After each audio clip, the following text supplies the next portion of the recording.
Jurgen Klopp tolak timnas karena misinya belum selesai di Liverpool. Pakar sepak bola Jerman yakni Raphael Honigstein mengatakan kepada BBC bahwa misi Jurgen Klopp bersama Liverpool masih belum selesai setelah ia dikaitkan dengan pekerjaan manajerial di tim nasional Jerman. DFB pun selaku asosiasi sepak bola Jerman pekan ini kini resmi mengumumkan bahwa mereka telah menunjuk mantan pelatih dari Munchen dan juga RB Leipzig yakni Julian Nagelsmann sebagai pelatih Jerman yang baru. Keputusan Inter lepas Andre Onana ke Manchester United dinilai sudah tepat. Legenda Inter Milan yakni Giuseppe Bergomi menilai klub telah melakukan langkah bisnis yang cerdas dengan menjual Andre Onana ke Manchester United pada musim panas tahun ini. Inter memutuskan untuk menguangkan Onana. Mereka menjual sang kiper ke Manchester United dengan harga mencapai 55 juta euro dan mendatangkan yang Sommer yang tampil jauh lebih konsisten dibandingkan dengan Onana yang sering blunder di Manchester United. Arsenal siapkan kontrak baru untuk Alexander Zinchenko dan juga Ben White. Arsenal dikabarkan siap melakukan diskusi dengan Alexander Zinchenko dan juga Ben White mengenai perpanjangan kontrak setelah mengamankan masa depan dari Martin Odegaard. Alexander Zinchenko dan juga Ben White dianggap sebagai sosok yang penting bagi The Gunners di musim ini. Arsenal disebut sudah buang-buang uang untuk Kai Havertz. Mantan bintang Liga Inggris yakni Graham Souness tidak habis pikir dengan pembelian dari Kai Havertz. Souness tidak yakin bahwa Havertz bisa bersinar lagi di Arsenal. Setelah bergabung dengan Arsenal, Kai Havertz belum menunjukkan magisnya. Pesepak bola yang masih berusia 24 tahun ini masih 0 gol dan 0 assist dalam 7 penampilan bersama klub barunya tersebut. Souness merasa bahwa manajer Arsenal Mikel Arteta akan kesulitan dengan Kai Havertz seperti manajer Chelsea sebelumnya. Dan menurut mantan bintang Liverpool tersebut, Arsenal sudah buang-buang uang untuk mendatangkan Kai Havertz. Newcastle United resmi tambah kontrak baru untuk sang bintangnya. Newcastle United resmi memberikan kontrak baru kepada Bruno Guimaraes. Hal tersebut dilakukan guna menjaganya dari kejaran tim yang lain. Fabrizio Romano mengabarkan jika Guimaraes sudah menekan kontrak baru berdurasi 5 tahun ke depan. Dan kesepakatan tersebut juga menaikkan klausul rilis untuk mantan penggawal yang tersebut menjadi 100 juta pound sterling. Inter siapkan kontrak jangka panjang untuk Lautaro Martinez. Lautaro Martinez terus menunjukkan dirinya sebagai figur sentral dalam proyek Inter Milan dan klub dilaporkan siap menawarkan kontrak panjang kepada sang pemain. Menurut laporan terbaru dari Corriere dello Sport, Inter Milan bersiap untuk memulai negosiasi kontrak baru dengan keinginan untuk memperpanjang kontraknya yang akan berakhir di tahun 2026. Dominic Szoboszlai akui kepindahan ke Liverpool melampaui ekspektasinya. Dominic Szoboszlai menggambarkan Liverpool sebagai salah satu klub terbesar di dunia. Berbicara kepada situs resmi klub, Szoboszlai mengaku mimpinya terwujud dengan bergabung ke Liverpool. Saya ingin mencapai banyak hal di tahun ini, dan tidak hanya tahun ini tetapi juga beberapa tahun ke depan, ujar dari kapten Hungaria tersebut. Pemain yang kini masih berusia 22 tahun itu juga berbicara tentang bermain di Anfield Stadium. Ia menambahkan bahwa sambutan yang diterimanya sejauh ini melebihi ekspektasi yang tinggi. Harry Kane hat-trick, Bayern Munchen hajar Bochum 7-0. Munchen mencetak gol ke gawang Bochum dalam laga Bundesliga Jerman. Daratan menang besar 7-0 dalam laga tersebut. Harry Kane tampil gemilang dengan memborong 3 gol. Sementara gol-gol lainnya dicetakkan oleh Erik Maxim Choupo-Moting, Matthijs de Ligt, Leroy Sané, dan juga Mathys Tel. Dengan hasil ini, Munchen berada di puncak klasemen dengan koleksi 13 poin dari 5 pertandingan. Adapun Bochum menempati posisi 14 dengan raihan 3 poin. Barcelona raih kemenangan dramatis. Pertandingan seru tersaji pada pekan ke-6 La Liga Spanyol antara Barcelona melawan Celta Vigo. Di laga ini, Barcelona keluar sebagai pemenang secara dramatis dengan skor akhir 3-2. Para penonton di Estadio Olympic Luis Companys jadi terhenyak 2 kali. Celta unggul 2 gol lebih dahulu lewat gol dari Larsen di menit ke-19 dan juga Dovikas di menit ke-76. Barcelona baru bisa membalas 3 gol untuk bisa berbalik unggul dalam 10 menit terakhir pertandingan. Robert Lewandowski mencetakkan 2 gol masing-masing di menit ke-81 dan menit ke-85. Joao Cancelo lalu mencetakkan gol penentu di menit ke-89. Hasil ini membawa Barcelona memuncaki klasemen sementara La Liga Spanyol. Barcelona mengoleksi 16 poin dari 6 pertandingan. AC Milan menang tipis atas Hellas Verona. AC Milan berhasil bangkit di giornata kelima Serie A Italia, menjamu Hellas Verona di San Siro. Rossoneri mampu menang dengan skor tipis 1-0. Satu-satunya gol dalam laga ini dicetakkan oleh Rafael Leao di awal babak pertama. Berkat kemenangan ini, AC Milan naik ke peringkat kedua klasemen sementara dengan raihan 12 poin.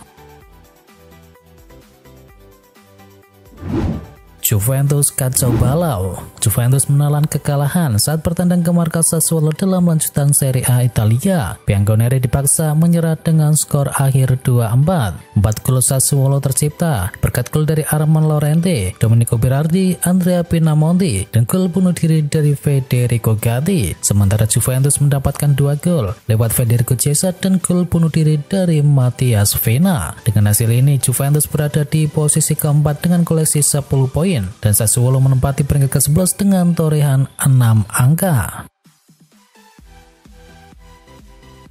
Juventus membuat gol bunuh diri kocak saat tumbang dari Sassuolo. Juventus tumbang dari Sassuolo dalam lanjutan Liga Italia. Hasil buruk itu diwarnai gol bunuh diri kocak dari Federico Gatti. Saat Bianconeri tertinggal 2-3, alih-alih mendapatkan gol ketika, Juventus malah mencetakkan gol bunuh diri yang sangat kocak di masa injury time.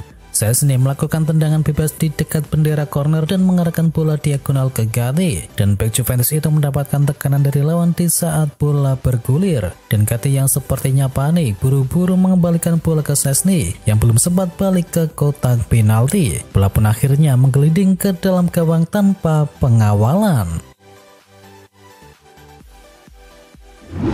Manchester City masih sempurna di kandang sendiri. Manchester City amat perkasa saat bermain di Etihad Stadium. The Sky Blues selalu menang di kandang sejak awal tahun 2023 hingga saat ini. Manchester City menjamu Nottingham Forest pada pekan ke-6 Liga Inggris, dan tim tuan rumah mengakhiri duel dengan kemenangan 2-0. Phil Foden mencetakkan gol pertama Manchester City pada menit yang ke-7, dan Erling Haaland menambahkan gol buat The Citizen 7 menit berselang. Ini menjadi kemenangan ke-6 Manchester City dari 6 pertandingan di Liga Premier Inggris. Pasukan Pep Guardiola kokoh di puncak klasemen dengan koleksi 18 poin.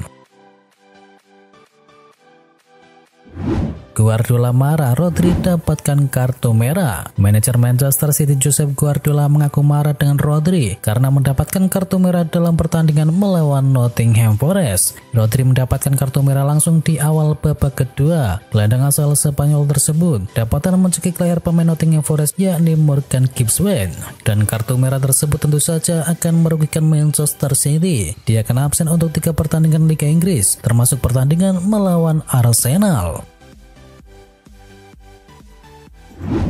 Manchester United meraih kemenangan krusial. Manchester United bisa bernafas lega setelah 3 kekalahan beruntun mereka, dan kemenangan tersebut hadir pada pekan ke-6 Liga Premier Inggris. Manchester United mengamankan 3 poin saat bertandang ke markas Burnley. Manchester United menang tipis 1-0.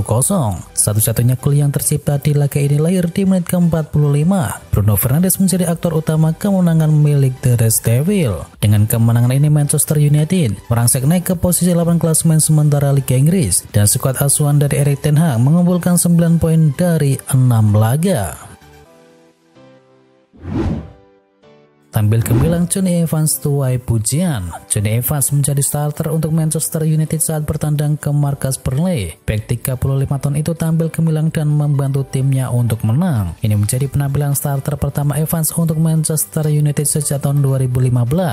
Dia diplot menggantikan peran Lisandro Martinez yang absen akibat cedera. Jonny Evans membayarkan kepercayaan yang diberikan kepadanya. Squawka mencatat Evans meraih 100% dalam perebutan bola dan duel di udara. Dia juga menorehkan 90,9% operan sukses dan juga 1 assist. Dan performa Evans di laga versus Burnley tersebut mendapatkan apresiasi dari para penggemar. Dan Fernandes juga mengakui assist dari Evans amat luar biasa. Arsenal siap ajukan penawaran untuk bek tengah agresif milik Sporting. Arsenal dilaporkan siap melakukan pendekatan dini kepada Sporting untuk mengamankan bek tengah mereka yakni Ousmane Diomande. Meski bursa transfer musim dingin belum dibuka, mereka ingin selangkah lebih unggul dibandingkan dengan klub yang lain. Media asal Portugal Record mengklaim jika Arsenal sudah membuat langkah maju dengan melepas penawaran di angka 30 juta pounds untuk bisa mengamankan jasanya di musim dingin nanti.